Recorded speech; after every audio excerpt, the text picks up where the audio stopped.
네, 안녕하십니까. 오늘은 13F 파일링스에 대해서 좀 이야기를 하려고 합니다. 13F 파일링이 뭐냐, 근데 이거부터 시작을 해야 되겠죠. 13F 파일링은 뭐냐면, 미국에서 1억 달러 이상 운영하고 있는 투자자나 헤지펀드는 매분기 이제 SEC에 제출을 해야 되는 그런 보고 의무가 있습니다. 뭘 가지고 있는지 이런 거를 보고를 해야 되는데요. 이걸 1분기까지 있었던 걸 이제 5월 16일이 기한이었어요. 이때까지 이제 보고를 했어야 됐죠. 사람들이 당연히 많이 궁금해할 수밖에 없어요. 예를 들면 버크셔 해서웨이, 워렌 버핏은 뭘 가지고 있는지, 그리고 시언 에셋 매니지먼트, 마이클 버리는 뭘 가지고 있는지, 뭐 블랙락이나 레이 달리오의 브리치워터 어소시에이트는 뭘 가지고 있는지 당연히 궁금해할 수밖에 없죠. 그걸 단순히 따라서 하기보다는 그 논리, 뒤에 있는 그 논리가 궁금하기 때문에 그럴 겁니다. 그래서 오늘은 이 이야기를 좀 드려볼 건데, 13F 파일링을 쭉 보면서 좀 눈길이 갔던 매니저들이 있어요. 그게 누구냐면 일단은 마이클 버리가 있을 거고요. 또 이제 하워드 막스, 이제 발상 투자로 유명하신 하워드 막스가 있죠. 갑자기 이제 존칭을 써버렸는데, 하워드 막스, 오크트리 캐피털의 하워드 막스가 있고요. 그리고 또 빌 에크먼의 포트폴리오도 좀 재밌는 점이 있었어요. 그래서 이 이야기를 좀 해보려고 하고, 또 무엇보다 미국 주식의 빨간불이라고 할 수 있었던 게 있었는데, 그게 뭐냐면은 리루, 히말라야 캐피탈의 리루가 미국 주식에 구글을 좀 많이 팔았더라고요. 이거를 10년 넘게 들고 있던 지분인데 그 중에서 좀 많이 처분을 했길래 이 이야기를 좀 드려보도록 하겠습니다. 네, 그러면 시작하죠.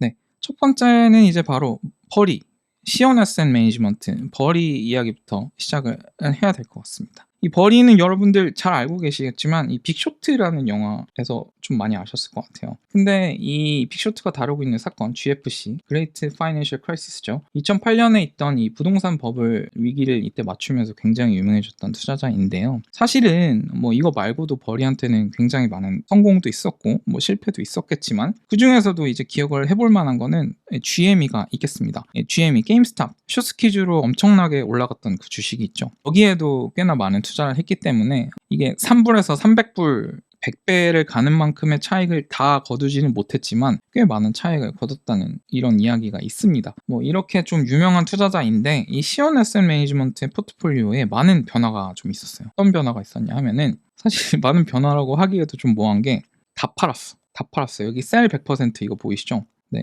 산 거 이야기는 좀 나중에 할게요.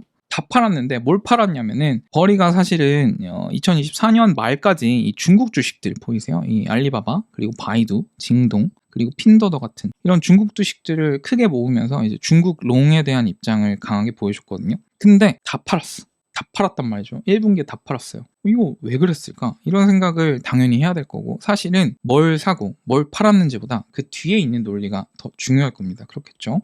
당연히 미중 분쟁을 내다봤던 것 같아요. 요즘에도 좀 열심히 싸우고들 계신데, 이걸 내다봤기 때문에 버리가 미리 이렇게 중국 주식들에 대한 익스포저를 많이 줄였던 것 같고요.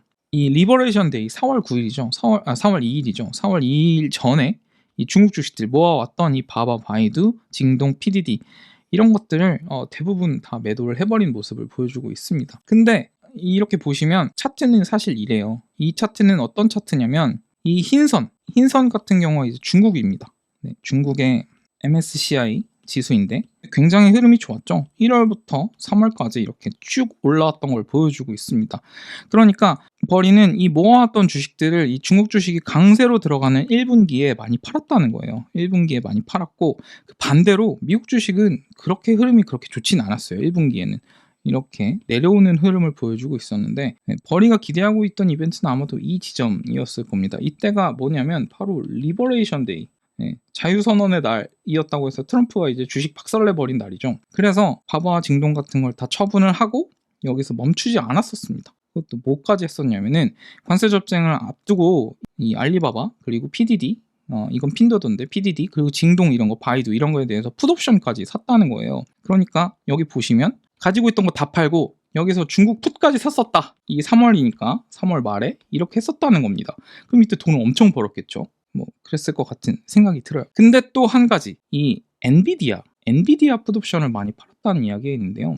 이거는 왜 그랬을까요? 이것도 한번 생각을 해봐야 될 겁니다. 중국과 경쟁하고 있으니까 중국을 이제 셀 해버린 거, 이거는 너무 이해할 수 있을 겁니다. 근데 왜 갑자기 엔비디아가 나올까요? 이 엔비디아는 당연히 이제 첨단 AI 반도체 칩을 주력 상품으로 하고 있죠, 요즘에는. 그런데 미국은 이제 이 첨단 반도체 칩을 중국에 수출하는 걸 막아서 중국의 이 AI 굴기를 막으려고 하고 있습니다. 그래서 엔비디아 같은 경우에는 시장이 좁아지는 이런 위험을 처하게 되죠. 미중 분쟁이 심해지면 심해질수록. 그래서 이번에 버리가 1분기에 보여준 움직임은 그 미중 분쟁의 렌즈를 아주 잘 맞추고 있다, 이런 생각이 들어요. 그러니까 버리의 생각은 돌아보면 이랬던 거죠. 미중 분쟁이 심해지면 제일 타격이 클 분야는 아마도 시장 자체가 좁아지는 반도체, 그 중에서도 첨단 반도체, AI 반도체, 그 선두에 있는 엔비디아가 많이 안 좋을 거다. 그리고 두 번째, 중국 그 자체, 왜냐면 미중 분쟁이니까요. 이게 많이 안 좋을 거다라는 생각으로 다 팔아버리고 아마 여기에 베팅을 했던 게 아닌가 싶습니다. 말씀드렸다 13F 파일링, 13F는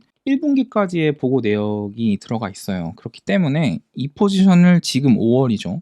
5월에도 가지고 있을 것 같지는 않습니다. 아마도 관세 발표나 이런 급격한 가격 변동에서 차익을 얻으려고 엔비디아 풋, 뭐 이렇게 중국 풋을 좀 옵션을 샀던 것 같고요. 지금은 좀 아니지 않을까 하는 이런 개인적인 추측을 좀 해볼게요. 그래서 마이클 버리의 포트폴리오는 이렇게 좀 해석을 해볼 수가 있을 것 같아요. 다음으로는 이제 하워드 막스 이야기를 해볼 건데요.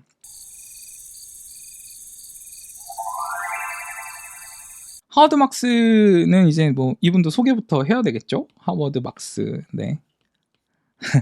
이게 제가 펜으로 쓰고 있는데 글씨가 좀 별로네요. 하워드 막스는 사실 제가 제일 좋아하는 투자자 중에 한 명입니다. 어떻게 소개를 할까 하다가 사실 유명한 사람 소개를 빌어서 하는 게 제일 효과적일 것 같아서 버핏이 이런 말을 한 적이 있어요. 메일함에 하워드 막스의 메일이 있으면 나는 그것을 가장 먼저 읽는다. 아무튼 뭐 그 정도로 존중한다는 그런 의미겠죠. 하워드 막스는 어떤 분이냐면 시장의 분위기를 너무 극도로 치닫는 걸 좀 경계하는 이런 투자자라고 말하면 딱 적당할 것 같아요. 이분이 경계했던 게 이제 닷컴 버블이 있습니다. 그리고 2008년에 GFC 마이클 버리가 이제 예언했던 이런 위기도 똑같이 위험하다고 이제 경고 사인을 날리셨던 이런 투자자인데요. 뭐 이분의 투자에 대한 생각들이나 어떤 투자가는 책들에 되게 많이 나와 있어요. 근데 책이 어렵지 않고 재밌으니까 이런 책들도 한번 읽어보시면 좋을 것 같습니다. 근데 이분이 4월 트럼프 관세가 이제 딱 발표가 됐을 때, 그리고 시장이 엄청나게 안 좋았을 때 이런 메모를 쓰신 적이 있어요. 이 어떤 메모냐면은 Nobody knows 라는 메모를 쓴 적이 있다는 거죠. 어떻게 될지 아무도 몰라. 이 당시에 사람들의 예측은 굉장히 암울했습니다. 어떻게 암울했냐면 시장이 굉장히 안 좋을 거다. 그런데 여기서 Nobody knows 라는 이야기를 하면서 아무도 몰라. 잘 될지도 몰라. 그래서 우리는 주식을 살 수도 있어 라는 이런 메시지를 여기서 이 메모에서 날렸다고 생각을 하거든요. 바로 이 시점이었습니다. 이 시점에서 이제 Nobody knows. 이때는 진짜로 비관적인 예측들밖에 없었죠.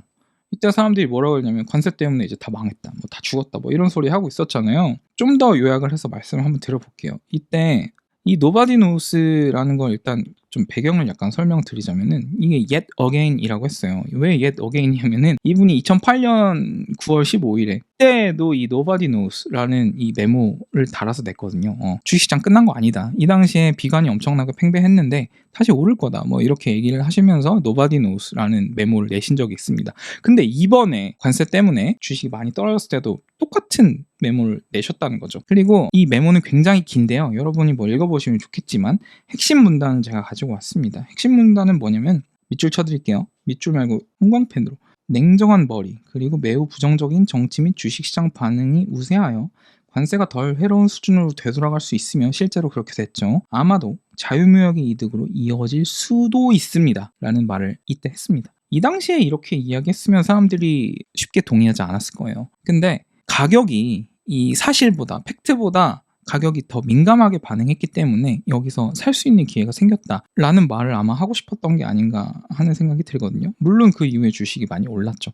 이런 말을 하신 분인데 이렇게 그 카운터로 사고를 하시는 분은 1분기에 과연 뭘 사고 팔았을까 한번 볼게요. 이게 보면 일단은 좀 사고 판 게 많기 때문에 산 것만 한번 보겠습니다. 여러분 이렇게 보시면은 이게 뭔지 잘 모르실 수도 있어요. 그쵸? 일단 하나만 이야기해 볼게요. 이 B라는 베링 마이닝 코프라는 기업은 금광 기업입니다. 금광 기업이고요. 또 이 FCX라는 기업은 프리프트 맥모란, 이 기업은 구리를 채광하는 그런 기업이에요. 그러니까 원자재에 관련된 기업이겠죠. 원자재에 관련된 기업은 여기서 하나가 더 있는데요. 어딨죠? 네, 여기 있네요. 네, EC, 이 에코페트롤이라는 기업, 이 기업은 원유 생산을 하는 기업입니다. 네, 그래서 이 산 기업들 중에서 원자재 노출이 좀 있다는 거를 일단 볼 수가 좀 있을 것 같아요. 근데 하나씩 이렇게 말씀드리면 좀 정리가 안 될 것 같으니까 일단은 원자재. 근데 여기 말씀드렸었죠. 보시면 B, 베릭 마이닝 코퍼레이션 같은 경우에는 금과 은을 이제 많이 채광을 하는 그런 금광 기업이거든요. 여러분 아시다시피 요즘에 금값이 많이 올랐다가 최근에는 좀 많이 꺾였지만 그래도 그동안의 상승세가 굉장히 놀라웠던 걸 아실 수 있을 겁니다. 그리고 FCX, 구리도 이제 원자재 쪽이죠. 그리고 EC이라는 이거는 기름 남미 쪽에 있는 이 원유 기업인데요. 그래서 이 원자재에 대해서 좀 긍정적인 뷰를 가지고 있다 이런 생각을 할 수가 있어요. 그리고 또 신흥국 주식들, 그러니까 미국 외, 이거는 사실 신흥국이라기보다는 미국 외라고 표현을 하는 게 좋을 것 같은데요. 보시면 그랩, 베트남은 아니고 뭐 동남아 전부 전역에 돌아다니긴 하지만, 그리고 여기 보시면 빌리빌리라는 기업이 있습니다. 이 빌리빌리라는 기업은 중국 유튜브, 베트남, 동남아 우버 뭐 이런 거고요. 이 백해라는 기업, 이 기업이 참 재밌는데 이건 부동산 기업입니다. 직방이랑 다방 뭐 이런 거예요. 뭐 부동산 거래 중개. 이 기업도 중국 기업인데요. 그러니까 최근에 굉장히 안 좋죠. 중국의 부동산이 굉장히 안 좋다는 이야기 여러분도 들어보셨을 거예요. 그런데 계속 그렇게 안 좋을 수는 없지 않을까라는 생각을 어느 정도 이 포트폴리오에서 보여주는 것 같습니다. 중국의 경기 부양, 그리고 소비 부양, 그리고 이자율도 이제 아마 낮아질 걸로 보이고요. 이런 쪽에서 부동산이 반등하지 않을까라는 생각을 하고 있는 것 같아요. 그리고 이 KC라는 기업, 바이두라는 기업, 이것도 중국 기업이죠. 중국 기업, 베트남 기업, 그리고 이 노키아는 아시다시피 네, 유럽이고요. 이 아이텁이라는 기업, 이거는 라틴 아메리카에 있는 기업들을 많이 샀다. 이렇게 보실 수가 있을 것 같아요. 그쵸? 신흥국이라고 정리를 해봤는데 그랩, 빌리빌리, 백해, KC. 그래서 하워드막스가 기본적으로 하고 있는 생각은 뭐냐면 아마도 달러 약세를 보고 있고, 달러 약세가 되면 대개 원자재와 신흥국들이 좋거든요. 물론 매크로에 기반해서 투자자는 아니라고 본인도 이야기를 하고 뭐 그렇게 이야기를 하지만 결국에는 길은 하나로 다 통하게 되는 거니까 아마도 이런 생각들 때문에 이렇게 투자를 하고 있는 게 아닌가 하는 생각이 듭니다. 그랩 같은 경우에는 우리나라 커뮤니티에서 꽤 말이 많이 나오는 주식이기도 하고요. 네, 여기까지 하워드막스 이야기를 드려봤고요.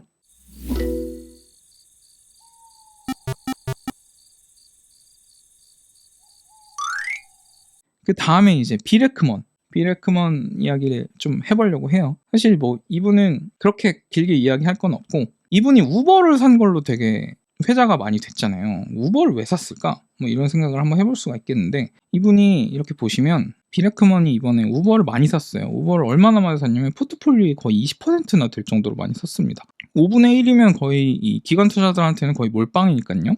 근데 또 재밌는 게 하나가 더 있어요. 근데 또 재밌는 게 뭐냐면 이 허츠 글로벌도 참 재밌습니다. 사실 이 허츠 글로벌은 이거보다 더 샀어요. 이거보다 더 샀는데 이게 3월 31일 기준이라서 여기에 좀 포트폴리오에 낮게 잡힌 거고 이거보다는 더 샀습니다. 근데 우버랑 허츠는 좀 비슷하죠. 네, 어떤 점에서 그러냐면은 렌트카 한다 이런 되죠, 허츠가. 근데 허츠는 관세 환경에서 독보적으로 유리하다라는 설명을 투자 사실을 공개를 하면서 이런 말을 한 적이 있습니다. 뭐라 그랬냐면 관세로 인해서 중고차 가격이 상승하면 허츠가 보유하고 있는 차량 자산의 가치도 상승할 것이라고 말을 했는데요. 관세 때문에 이제 차량 가격이 막 오르면 좋을 거라는 거지, 허츠가. 왜냐면 허츠는 가지고 있는 중고차를 가지고 렌트카도 하지만 이걸로 이제 중고차 매매도 하거든요. 그래서 굉장히 좋을 거다. 그래서 여기에 좀 지분을 많이 갖다 넣었는데 허츠 주가가 그 이후로 많이 오르고 있습니다. 우버를 왜 선택했을까? 여러 가지 생각을 많이 해볼 수가 있겠는데 이 우버 같은 경우에는 기름이 좀 중요한 내러티브가 아니었을까? 최근에 유가가 많이 떨어지면서 우리나라 같은 경우에도 항공사가 되게 좋죠. 우버 같은 경우에도 기름이 떨어지면 좀 우호적인 환경에 있습니다. 그래서 좀 이런 식으로 관세나 유가나 뭐 이렇게 움직이는 변수들을 투자로 연결시킬 수 있다는 게 좀 재밌더라고요. 그래서 이 점도 아주 재밌게 봤습니다.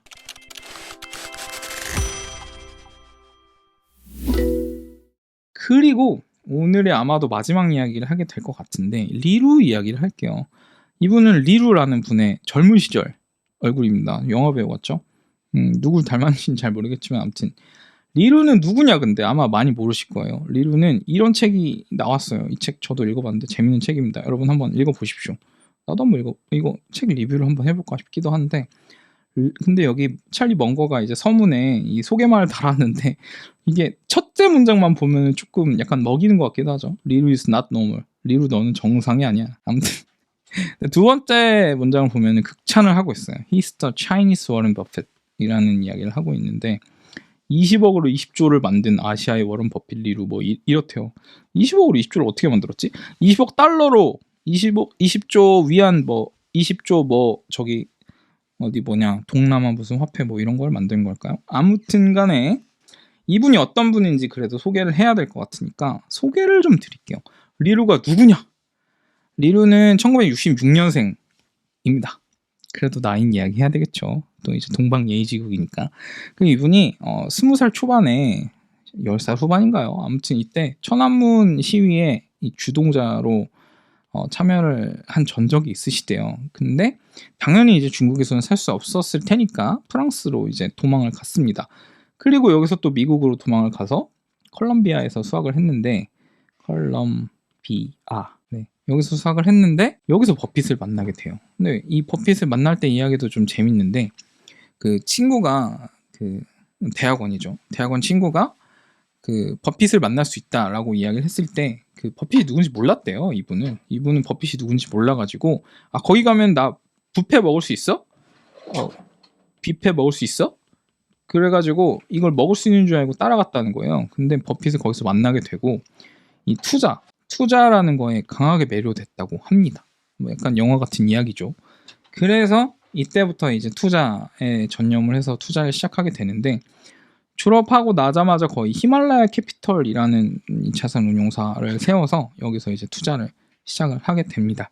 뭐 여러 가지 뭐 전적들이 있고 투자한 회사들도 있는데 그 중에서도 좀 이야기해 볼 만한 거는 2004년에 먼거가 투자한 1173억 원, 8,800만 달러를 이걸 뭐 4배 이상 불려줬대요. 연평균으로 치면 20에서 30% 정도. 뭐 대단하죠. BID 매수 이것도 이제 히말라야 캐피털도 13F를 보고를 합니다. 그래서 근데 이분은 포트폴리오가 잘 안 바뀌어요. 여기서 소개에서도 보셨겠지만 이제 버핏이랑 친하고 이제 먼거랑 친하고 뭐 이런 분이니까 이런 분들은 포트폴리오 회전이 좀 느리잖아요. 근데 리루는 더 느려. 진짜 오래 가지고 있는 이런 투자자거든요. 근데 이 구글에다가 투자를 했어요. 사진은 좀 젊은 시절 사진이 좀 더 멋있어 보이더라고요. 그래서 젊은 시절 거 썼습니다. 근데 구글에 투자를 언제 했냐면 정확한 연도는 제가 못 찾았는데 최소한 2010년대 초반부터 지분을 가지고 있었던 것 같아요. 구글에 있어서. 근데 그렇게 매도를 한 것 같진 않거든요. 근데 이번에 2025년 1분기에 20% 정도를 컷했어요. 물론 뱅크 오브 아메리카를 컷한 것도 좀 이것도 오래 들고 있었으니까. 애플은 65%를 잘랐지만 전분기에도 한 절반 정도를 털었어요. 그러니까 네, 아무튼 간에 일단은 구글 이야기를 하죠. 구글은 거의 10년을 넘게 들고 있었던 것 같거든요. 근데 이거를 20%를 컷을 해버린 거죠. 이렇게 그러니까 뭐 예를 들어서 어제 샀다가 오늘 파는 뭐 그런 사람들도 있잖아요. 저도 그럴 때도 많고. 근데 리루 같은 사람은 그런 사람이 아니잖아. 10년 들고 있었던 걸 팔았다. 이거는 의미가 있는 이야기예요. 왜일까? 사실은 뭘 사고 뭘 팔았다 보다 이유가 더 중요해요. 이유가. 왜냐면 아니 누가 그거 샀다 그러면 바로 살 거야? 아니잖아요. 누가 그거 팔았다 그러면 바로 팔 거야? 그것도 아니죠. 중요한 건 이유란 말이죠. 그래서 이유를 한번 생각을 해보면 첫 번째로 떠오르는 건 역시 GPT가 있을 것 같아요. 이 구글은 기본적으로는 많은 사업을 영위하고 있지만 검색 사업이 메인이죠. 그게 뿌리이기도 하고. 근데 GPT한테 이 부분 많이 침식을 당하고 있고 이 GPT가 미래에는 이게 오픈 AI라고 불러야 될까요? 뭐라고 불러야 될까요? 아무튼 이 오픈 AI가 아니라 뭐 그록일 수도 있고 혹은 뭐 다른 형태의 검색 엔진일 수도 있겠지만 아무튼 이게 구글이 지금 하고 있는 걸 검색뿐만 아니라 다른 것들도 침식할 수 있지 않을까? 뭐 이런 생각을 하고 있는 게 아닌가? 하는 생각을 일단 첫 번째로 해봤고요. 두 번째는 미중 분쟁 때문이 아닌가 하는 생각을 좀 하게 된 게 애플을 많이 줄였어요. 애플 같은 경우에는 생산을 중국에 외주하고 있죠.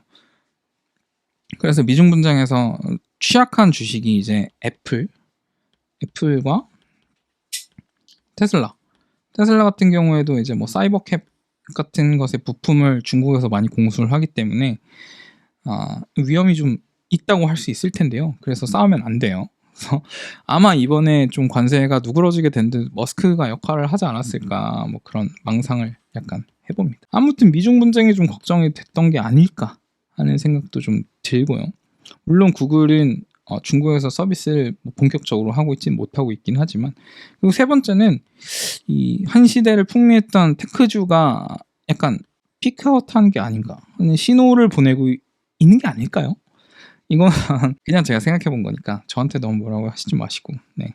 아니 테크주 약간 비관적으로 말하면 너무 뭐라고 하시는 분들이 많으세요. 그래서 일단은 이렇게 면피를 해봤습니다. 네. 그래서 오늘은 한 4명 정도의 투자자 13F를 보면서 뭐 생각나는 대로 좀 이야기를 드려봤는데요. 일단은 13F가 뭔데? 부터 시작을 했었어요. 뭐 미국에서 이제 1억 달러 이상 운용하는 투자는 헤지펀드가 매분기 SEC에 제출하는 보고 내역 뭐 이런 거 가지고 있습니다 하는 건데, 이게 1분기까지 가지고 있었던 걸 보고하는 거기 때문에 시간차가 아무래도 날 수밖에 없습니다. 하지만 그래도 중요한 건 종목보다 이유라고 말씀드렸으니까 의미가 없다고 할 수는 당연히 없겠죠. 네, 그쵸. 여기 그래 써놨네. 그쵸. 써놨고요. 제가 예전에도 이제 13F를 보면서 리뷰를 했던 적이 있어요. 이거는 이제 버크셔 주주총회에서 나왔던 내역들이랑 뭐 같이 정리했던 예전의 방송들 썸네일들인데요. 아마 언제였는지는 날짜도 써놓을 걸 그랬네. 예전의 방송들입니다. 날짜는 안 써놨지만 이제 작년에 버핏이 애플을 좀 많이 줄였죠. 지금도 물론 포트폴리오 25%나 될 정도로 많이 들고 있긴 하지만 그래도 작년에 애플을 많이 줄였단 말입니다. 근데 이 줄였던 시점을 한번 복기를 해보면 이때 많이 줄이고 또 이때 많이 줄였어요. 이 첫 번째 타이밍, 이때 BAC, 뱅크 오브 아메리카랑 애플을 많이 팔면서 중요한 건 맞다 틀리다 보다 이유가 중요한 것 같아요. 그걸 생각을 해보는 거죠. 이 당시에 이제 왜 그렇게 했는지에 대해서 뭐 생각도 하고 말도 한 게 뭐 내용이 있는데, 네, 다시 말하기는 좀 그럴 것 같고요. 아무튼 오늘 13F를 같이 봤습니다. 여러분 어떠셨나요? 저는 사실은 이 말했던 투자자들 중에서 하워드 막스를 좀 좋아해요. 하워드 막스의 책들도 좋아하고 이분이 생각하는 방식도 좋아하고 이분이 뭘 샀다고 하면 이유를 생각해 보는 것도 굉장히 좋아하는 편인데요. 이 원자재와 신흥국 이야기를 할 때 제 개인적으로는 이 기름, 첫 번째는 기름이고 두 번째는 이 국장, 우리나라에 투자를 해야 된다. 뭐 이 정도 생각을 좀 러프하게 하고 있습니다. 왜냐하면 기름 같은 경우에는 굉장히 비관적이죠. 네, 뭐 당장 경기 침체가 온 것도 아니고 아마도 중국의 경기 진작이 데이터로 보이게 되고 달러가 더 약세로 돌아서게 되면 그때가 되면 좀 기름이 모멘텀이 오지 않을까 뭐 이런 정도 생각을 하고 있고요. 국장에 대해서는 뭐 다른 영상으로 따로 다루는 게 좋을 것 같습니다. 네, 오늘은 13F를 좀 다뤄봤고요. 생각보다 길어졌네요. 왜 이렇게 길어졌는지 잘 모르겠는데, 네, 그래서 오늘도 쿠키는 없을 것 같습니다. 아쉽지만 네, 감사합니다. 들어주셔서 감사하고 이제 아마 여름이 된 것 같은데 건강 조심하시고 다음에 또 투자 이야기로 찾아뵙도록 하겠습니다. 다음에는 무슨 이야기를 할까 이런 생각을 좀 했는데 국장 이야기를 좀 하면 재밌지 않을까 그런 생각이 좀 드네요. 네, 최근에 그 코스피 5000 유력 대선 후보 젠파파 이름 쓰면 안 되는 그런 건가? 젠파파의 코스피 5000론이 힘을 얻고 있죠. 이 부분에 대해서 저는 가능성이 있다고 생각하기 때문에 좀 이야기를 해보도록 하죠. 네, 여기까지입니다. 감사합니다. 고현미의 투자의 세계 고현미였습니다.